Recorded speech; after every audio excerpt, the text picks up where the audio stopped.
November 10th. You all know the date by heart.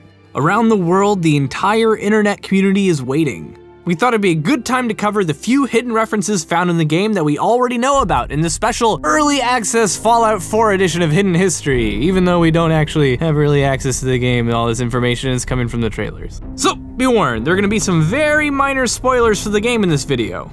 You know, like, there's a dog in it, and Snape kills Dumbledore.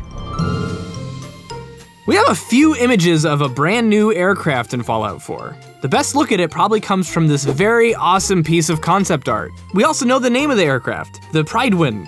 This name actually has its roots in literature. In Welsh, the word means handsome, but more importantly, it was the name of King Arthur's ship in the ancient Middle Welsh poem, The Spoils of Anwyffen. Anwyffen! How is that even a word? Jesus! There's definitely gonna be people in the comment section about that one. The poem is known for being extremely cryptic, but most agree that in it, King Arthur and his men used the Prydwen to sail to the otherworldly fortress of Anwyffen in an attempt to find a magical cauldron. What, if anything, does this have to do with the plot of Fallout 4?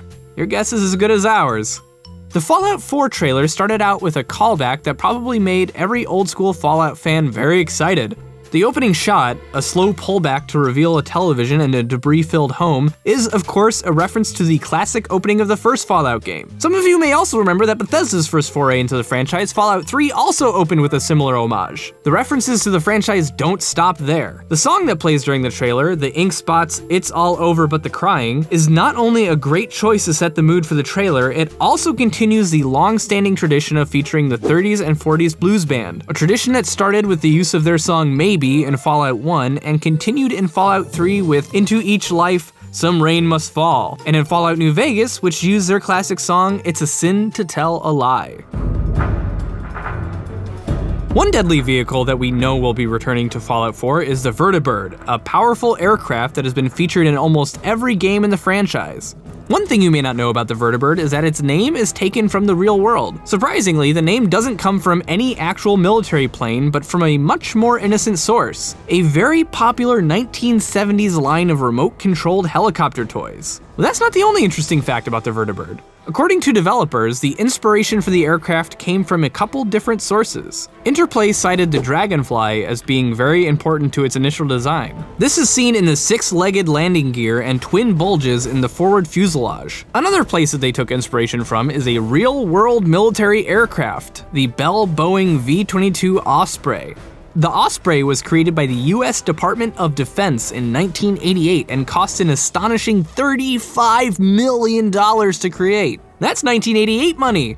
Now, let's get to your comments. Sig442 pointed out a similarity between Vault Boy and the company mascot of a now defunct Dutch tile company. Of course, the Vault Boy's design is supposed to be reminiscent of happy-go-lucky 1950s corporate mascots, so it should probably come as no surprise that characters very similar to him keep popping up. In fact, one pizza restaurant in Massachusetts recently had to change their logo since it bared quite the resemblance to Bethesda's trademark Vault Boy.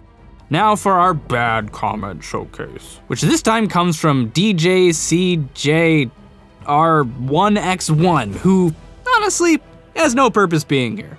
He got it. I love Miley Ray Cyrus. There's nothing I love more than sitting back, cracking open a BL Marg, cranking up the Miley, and smashing Chumbawamba and Enya CDs with a hammer. Hipster cred certified. You've been watching these Hidden History episodes for a while, so you're probably really smart right now. Or at least you think you are. So how about you answer me a little trivia question? In Fallout 3, John Henry Eden says he grew up in rural Kentucky and had a dog named Honey. What's this a reference to?